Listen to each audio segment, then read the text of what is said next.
Hey guys, this is take two. We're having some technical issues, so we did about 5 minutes of video, didn't record, or it did record, and then it was like, hey, you suck, the frames broke. So we're gonna do it again. Um, Hopefully it goes all the way through. It must have happened last week. That's why we only had like a third of our video last week. But Well, that last week it didn't pop up with yeah, that warning. must have though. I don't know. We'll see. We're gonna try it again. All right. Well, we'll start with the awards like we always do. We'll start with the Arms of the Week. We're going to give that to NLC Warning Track. He had a solid pitching performance this week with a 2.74 ERA, 113 strikeouts when the next best didn't even reach 100 at 96. So he definitely had a stranglehold on that category throughout the entire league. Stranglehold. Yeah, there you go. And a solid whip under one of .93. So definitely a good. That's dirty. That is filthy. I mean, it's if you can have a whip under one, you're doing all right. Then we'll move on to bats of the week. We're gonna give that to Todd. He hit 21 home runs, which, as we were talking in take one of the video, was the first time anybody in this league has reached 20 or more home runs. The next best was Corey, 2-3 weeks ago against you. 3 weeks ago, yeah. When he hit 19. So still a good amount, but we gotta, props to Todd for finally, reaching that 20 home run barrier and getting 21 this week. He had 163 total bases to go along with that, and an average of 311. So definitely a great offensive category. And I will say the only reason he's bats of the week and not team of the week is because his pitching just didn't show up. It was brutal. I mean, it was brutal. So just to dive into these awards a little bit. Warning Track, this is his third straight week with Arms of the Week. He is his pitching is second to none right now in the league. He just traded away 2 pitchers, right. And it doesn't even seem like it's going to affect him. He's got Bauer, he's got Severino, he's got he just got Sonny Gray. He's got other guys that I can't think of off the top of my head. The one that he has Edison Volquez, who has been horrible, straight up horrible, and then just goes out and throws a no-hitter. He's got Carlos Martinez. He's got Robbie Ray on a 27-inning scoreless streak.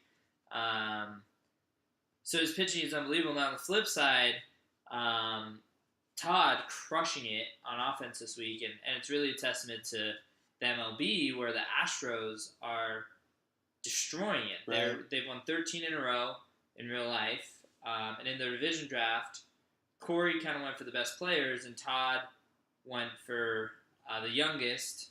And it's panning out. Yeah. Well, really, it's panning out for both. It's not like Corey's a bad team, but like you were about to go on with, the Astros are just wrecking. When you go out in your division draft and get Correa and Springer and Altuve, I mean, it's disgusting. And last week Springer had 5 home runs alone. Correa had 4 home runs alone. Yeah.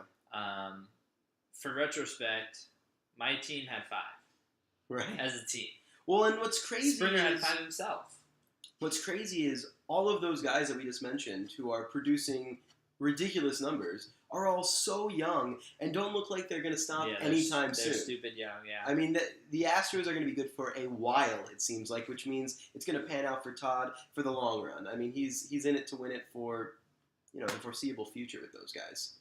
Yeah, you gotta wonder if he's like just becoming an Astros fan at home, or if he's gonna end up trading any of those guys, right. Or like you can't have all 3 of those guys and not be rooting for the Astros, right? But also I don't know, but I'm pretty sure Todd's not an Astros fan. Right. I wonder who he's a fan of. Hopefully, it's not another. I think he's like a Rangers fan or something. So that was just very interesting. Regarding the other awards. So we did a lot of analysis on the scores. Nobody really had an awesome week. Marshall had awesome pitching, but his batting was 8th best. Right. Todd had stupid good hitting, and his pitching was 10th best, 11th best. It was really bad, yeah.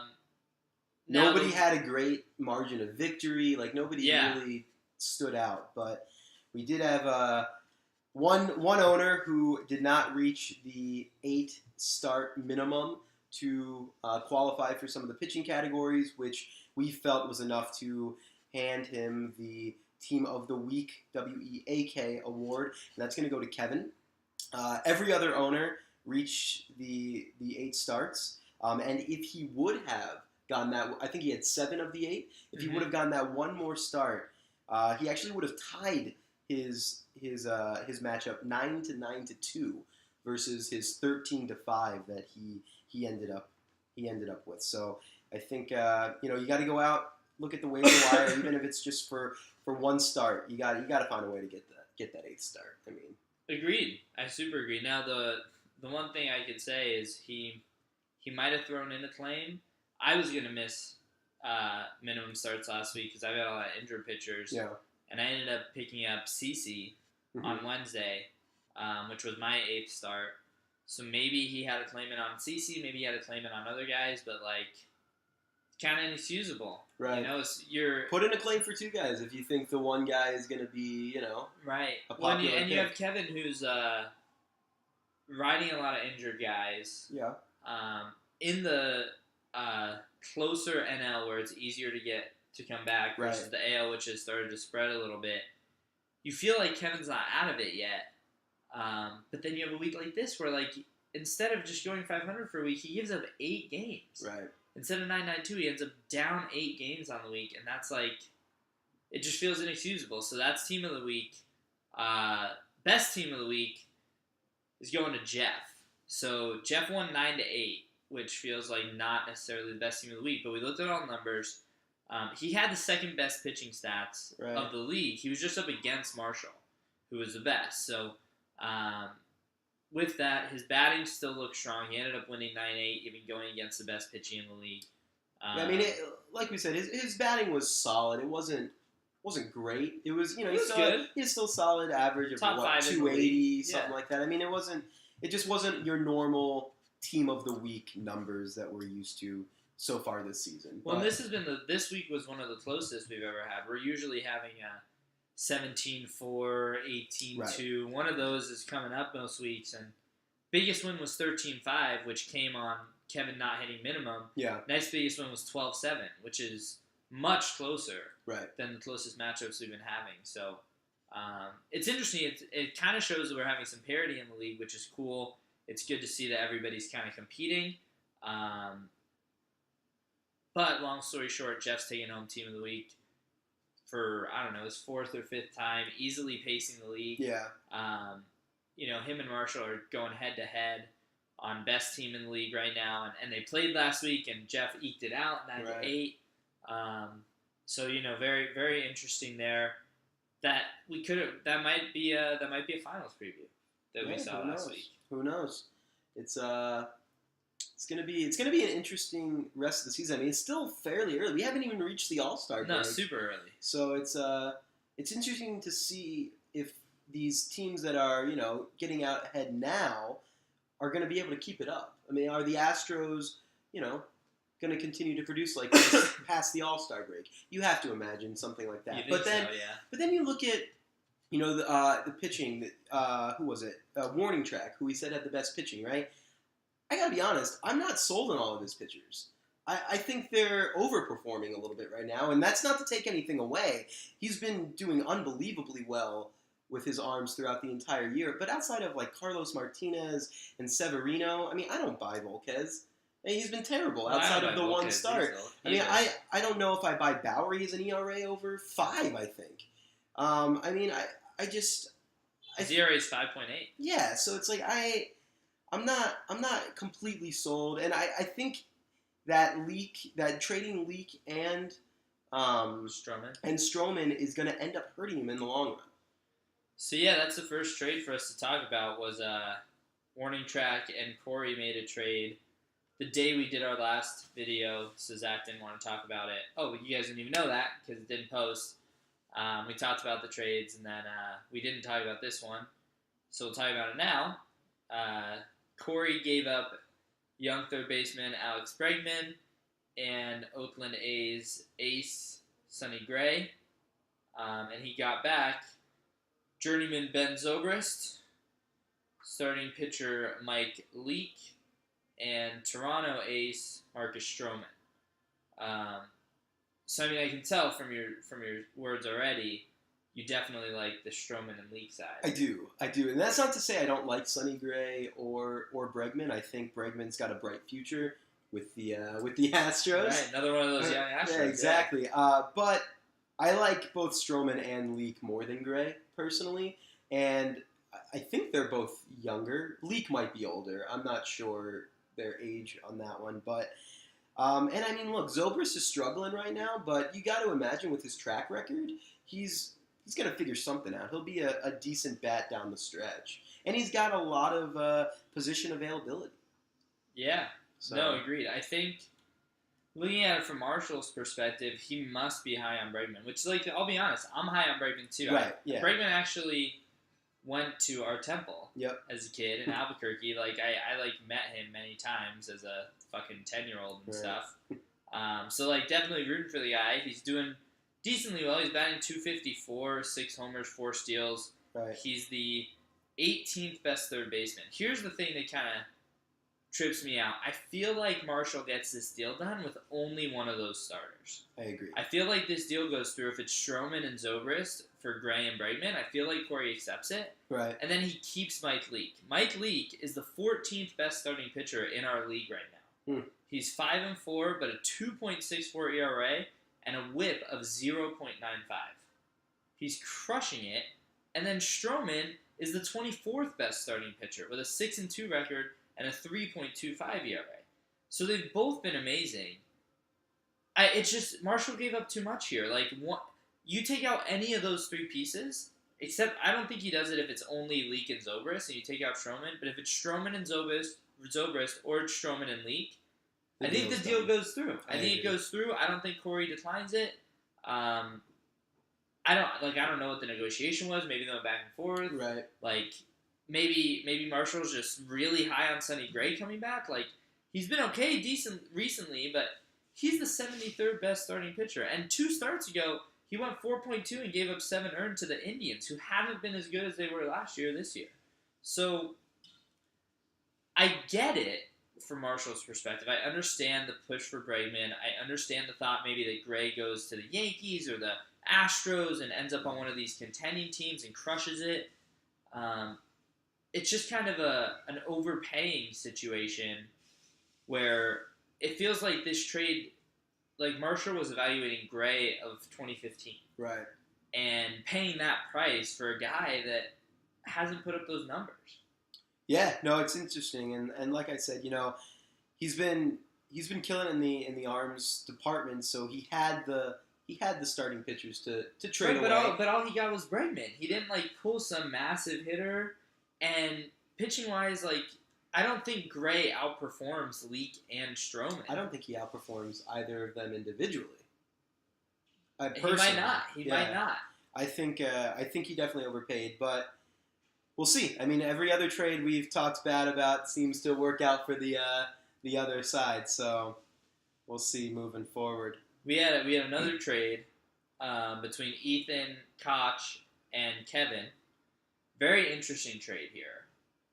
Kevin, who we've talked about many times, just having a lot of injured guys, trades one of his injured guys and a spec. So Kevin gave up Freddie Freeman, who I think we would both agree is top 3, if not the number 1 first baseman in baseball. Right. But is out for 10 weeks. Right. And has the label of injury prone at this point. I mean, he's had other injuries in his career, with his wrists and everything before. So. And he gives up Brendan Rodgers, who's, I want to say, 12th on the MLB Top 100 prospects I don't know list. exactly what number, but he's up there for sure. And in the Rockies organization, where this Rockies team looks like they can hit and they're pretty good. So Kevin gives up both of those guys, but he brings back pieces that are going to help him right now. Maybe this is a testament to him not making innings. Right. He brings back Carlos Carrasco, who, is a crazy good pitcher in and of itself. He's 15th best this year, but also has been a little bit injury prone, but hasn't gotten hurt yet this year. He's been pitching a lot. He's got a 3.36 ERA. He's a 15th best starting pitcher. And then he brings back Carlos Santana to replace Freeman at first. Right. Who Santana's been off to a very slow start, only batting .227, but 7 home runs. So it's a 2 for 2, Santana and Carrasco for Freeman and Rodgers. What's your take? This one's hard for me to pick a direct side because I like Freeman a lot and I like Carrasco a lot. I don't really like the other pieces at all. So I'm gonna say it's a Carrasco for Freeman deal. Okay. And personally, I think that it's better to have Carrasco right now because it's going to help you win right now, and I value starting pitching. But it's strange to me that Kevin would trade away a top 3 first baseman in his division. I mean, that's huge. He's an NL East. That's his best keeper outside of maybe Turner. Mm-hmm. You know, I mean, that was his first pick or his second pick in the division draft, and you're going to trade him away for, like you said, an injury-prone starting pitcher who's solid. There's nothing against Carrasco, but I think that he ends up winning the deal still because he gets the win now numbers. But it's going to be interesting to see what he does when it's time to pick his keepers. Definitely. I would say the same thing about Ethan. You look at Ethan's team. If he's going to keep a Brendan Rodgers into next year, right? Which he's not getting called up this year, right? So if you're going to keep if you keep a Brendan Rodgers in next year, that probably means that Ethan is not keeping someone like Marcell Ozuna or Miguel Cabrera. Like, he doesn't have the spots. Right. He's got a deep team already. Because he's keeping Lindor, he's keeping Freeman, he's keeping Marte, he's keeping probably Salvador Perez because catchers are a premium. Right. JD Martinez, you gotta assume he's keeping. Like, that's 5 on offense, and he's got guys Osuna, Kane, Jose Ramirez, Miguel Cabrera, Castellanos, Moustakas, and Rodgers kind of fits in that tier. So one question I have is, like, is Brendan Rodgers actually a keeper for him? Is he playing the, like, I would have done it as a 2-for-1 and maybe Rodgers gets called up this year game? Like, right. Who is Kevin going to drop? I'll just take him. Look, I can't fault a guy for getting Freddie Freeman. Right. Like, no, absolutely not. Freddie Freeman's a stud. He's a right. straight stud. He's worth the stash for sure. Yeah. I just wonder what the philosophy behind Brendan Rodgers was there. If it was just a throw-in, and it was a 2-for-1, or if he really is going to find that keeper spot for him. Right. And if he is, I'm just really curious who gets left out. Right. So really, this trade we're gonna have to reevaluate when it comes time to the offseason. I think so. And keepers are getting selected. Awesome. What's next on the docket? Next on the docket, I think that's all we got to talk about. Just we've got some who's playing this week. See if we got any good matchups this week. Joe, I'm sorry, I'm going to beat you 20-0, but I really need it. Last time you made a bold prediction like this, it didn't pan out too well, so maybe you should cool off on... I'm coming for you, Joe. 20-0. 20-0 this week. That's a pretty big one. Gary and Morning Track. Gary Morning Track is decent. But Gary's still like 4th, or maybe even... That's a good one, too. Me and Todd. You and Todd's decent. Yeah, we don't have that one. I don't know. Nothing jumps out to me as crazy. What was the game of the week last week? Last week it was Jeff and Warning Track, top 2 in each division, and Jeff won 9-8. Right. So yeah, I mean, we'll see what happens this week. Hopefully somebody has a great week, so we don't have to scramble for a team of the week. Right. Pulling for the Cavs to make an awesome comeback. Could you imagine if they went down 3 games and did it again? Insane. I mean, look, we have to win Game 3. There's no question. I think we will. I think we can win Game 4, and then it's just a 3-game series. I know you're pulling really hard for your Nashville Country Boys in the hockey game. Yeah, just can't have Pittsburgh win again. I hate the Penguins. I think Pittsburgh does win. I think they go back to back. It's hard to do in hockey. They're gonna do it. And they're too good. I don't even like hockey, and this guy who I'd never even heard of is like the leading scorer, and they have Crosby and they have Malkin and like what's his name, like Getzlaff or something. Yeah, they're good. There's no question they're the best team. I think they're stupid good. I think they've been one of the best teams, if not the best, for the last handful of years, if not more. But I love Nashville's story. First year in the finals. Let's win it. Carrie Underwood's husband plays for them. I think they've got a lot. Carrie Underwood is hot. Right.